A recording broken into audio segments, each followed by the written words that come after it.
Thanks, Chair. Okay, thanks. Senator Ludlam. Thanks, Chair.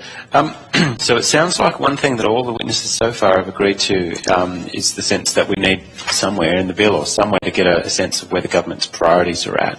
And you've given us a couple of examples of what they would be. You mentioned before, again, you sound very much a fan of voluntary where it's appropriate. And you mentioned some examples of schemes that were working very well, including the mobile muster, which Mr. Angel just told us has a less than 5% recovery rate. So on what basis do you suggest that that particular example is a good showcase for voluntary action? In our issues paper about the International Product Stewardship Summit, Mobile Muster is one of the programs that spoke to the summit. They would report that their recovery is higher, and I would ask them to address the actual figures, but my understanding is it's certainly higher than 5%. Okay, well, I guess you're not here representing them. The other one that you mentioned, or two, I think, in newsprint, oil, one that I'm aware of is aluminium cans, for which recovery is very high. And in all instances, that's because there's some economic value in returning that material, and it's reasonably easy to just close that loop and reincorporate that material in product cycles. But what do we do with the material for which there's no easy economic value for returning? I suppose that the problem that we've got here is that mostly it's always going to be cheaper to dump waste, whether it be a television or beverage container. So what do we do in the instances where the industry is not interested in volunteering? Well, first of all, I would suggest that the aluminium recovery is more of a commercial process than a product stewardship process.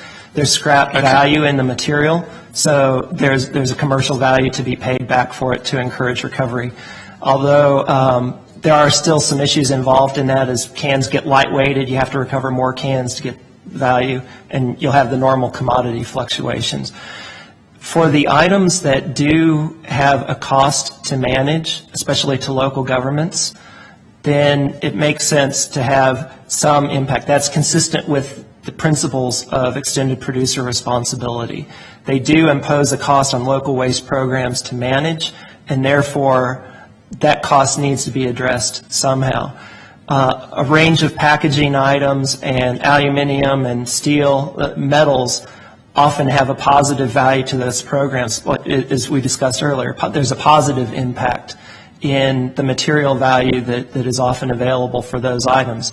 So an effective RIS process, an effective cost-benefit assessment, I think should also reflect the positive values as well. But where there are the negative impacts, then a reasonable understanding of what the costs currently are, options for addressing those costs, and various approaches should be considered.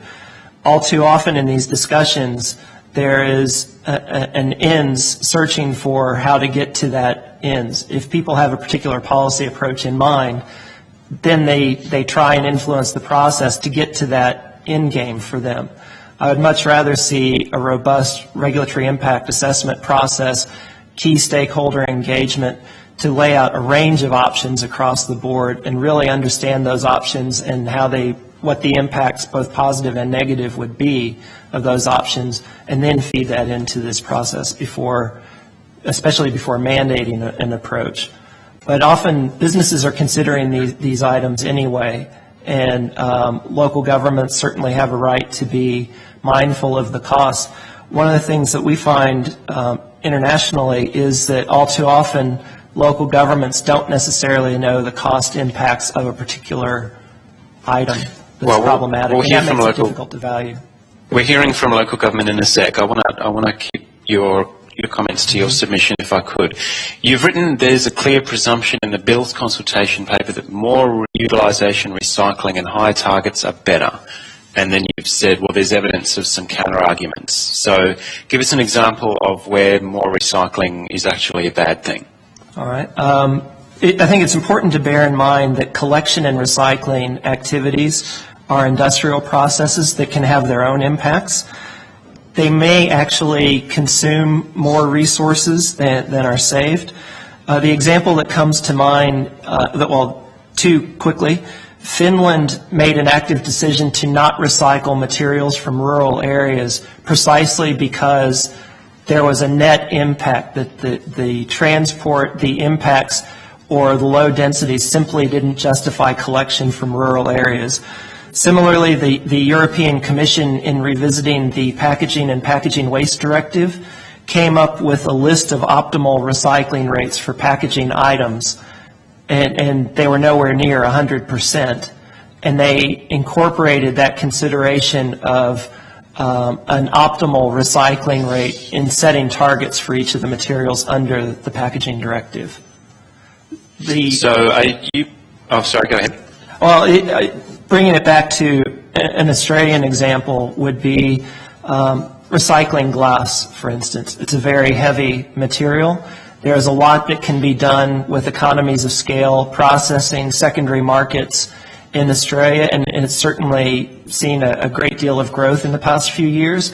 But there would be some parts of Australia where it just wouldn't make sense to take mixed glass, broken glass, try and color separate it, and ship it to a regional area and ship it halfway across the country in order to meet a market demand.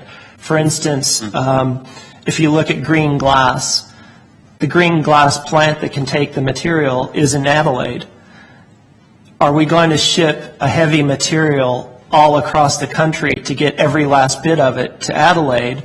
Or are there, by looking at other options, can we do local secondary market development to reduce those transport impacts and have a much greater economic value overall as well as an environmental benefit? I've just had somebody switch on power tools outside my office. Is that coming across the mic, or is that all right? Yes. Yes. Hope there's no waste being produced, Senator. I suspect there probably is. Another thing that you've said is that you've got a problem with willingness to pay studies, and I certainly do, but I suspect your concerns are the opposite to mine, is that they may overstate the general public's actual willingness to pay. I've got a real problem with the way some of these models are used in regulatory impact processes at the moment. But what evidence have you got that willingness to pay studies overstate the general public's willingness to pay? I'm happy to table some documents on that. It's more looking at it as someone with an economics background and having willingness to pay factor into a range of assessments. Essentially, as we've heard before, these can be very complex issues. If you're trying to recover an item effectively, there are, in all likelihood, a range of options to be considered. If you were to take the general public that is being surveyed and educate them well enough to understand what those options are, they may no longer be representative of the general public.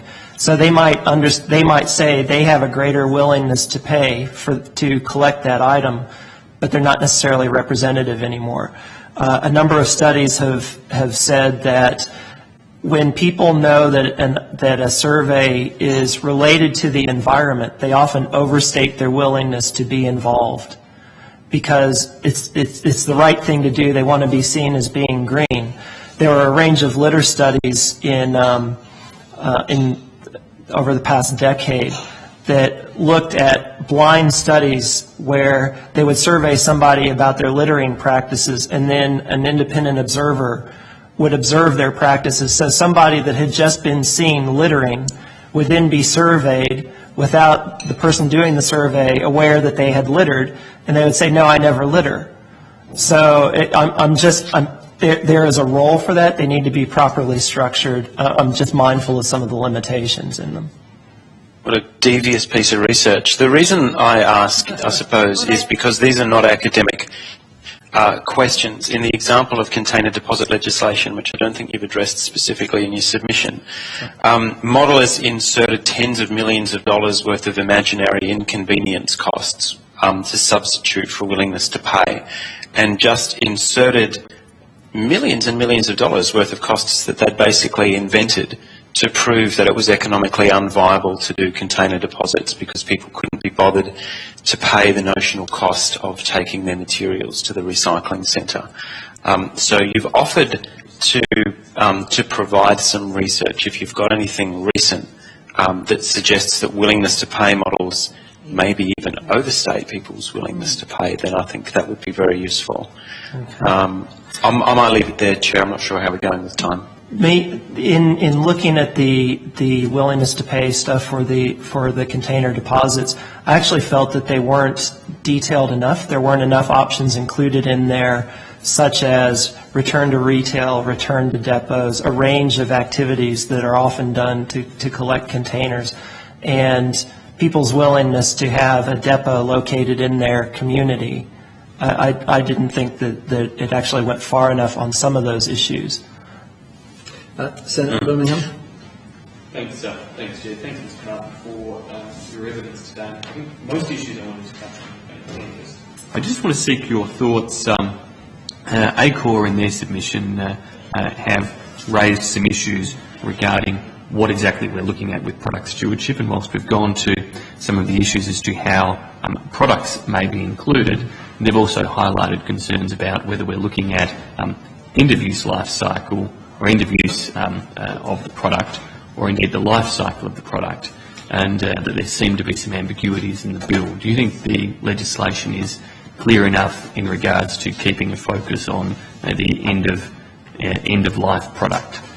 I think there was enough flexibility in the objects of the bill in particular to allow for people to demonstrate that they are considering the broader life cycle aspects throughout the life cycle, and it's not just end-of-life management. That was one of the specific issues that I was really targeting in looking at this. I think that there is actually room, realizing that framework legislation by necessity has to be broad enough to be effective over time. I think that there is room ultimately for moving to not just product-specific programs, but potentially material-specific programs, in that there could be economies of scale in collecting a range of products together that make a program more cost-effective, allow you to recover more items, and have greater environmental benefit by collecting a range of items rather than separately requiring programs for a range of products. You might be able to do a range of electronics, for instance, together in a way that is more viable. It's better for the industry. It's more cost-effective as a result. So I wouldn't want to see material-specific approaches excluded. And I think having the objects that we are trying to address the overall life cycle impacts certainly does help. If it was just end of life, I would be concerned, because as we've seen, a lot of product stewardship initiatives have really evolved over time. By and large, they started as end-of-life initiatives. Now they're much broader in terms of sustainability, reducing greenhouse impacts, reducing water use, things like that. And if those broader environmental impacts are factored into the process, and as some of the benefits that these programs can provide, then that will not only help to tailor the approaches to specific projects, but it should also deliver a better environmental outcome as a result. And when you highlight, I guess, those broader issues and how they apply in a product life cycle, you're actually talking about how they apply in the life cycle of the original product, or indeed how an appropriate stewardship framework can assist with minimising water or emissions type issues in a recycling and reuse or other type activity? It's often a combination, I would say, because what we see is that many of the life cycle impacts of a product are not in the collection and recycling and reprocessing, but in the initial manufacture, the initial processing to get it there. And that is why recycling can yield environmental benefits, because it's avoiding more manufacturing and reprocessing. If you were to take a product that has and redesign it so that it isn't recyclable, but it has a different material selection, it reduces transport impacts along the way, you could actually have an item that is better for the environment, even though it's not recyclable. So if the bill was just looking at end-of-life impacts, that would say that's a bad product. And I don't see that. By having the flexibility to address the overall life cycle impacts, we may actually see redesign efforts recognized that can produce far better environmental outcomes than simply making something recyclable. Does that answer your question? We need to move on. Yep. Thanks, Chair. Thanks, Thank you. thanks, Mr. Martin. Great. Thank you.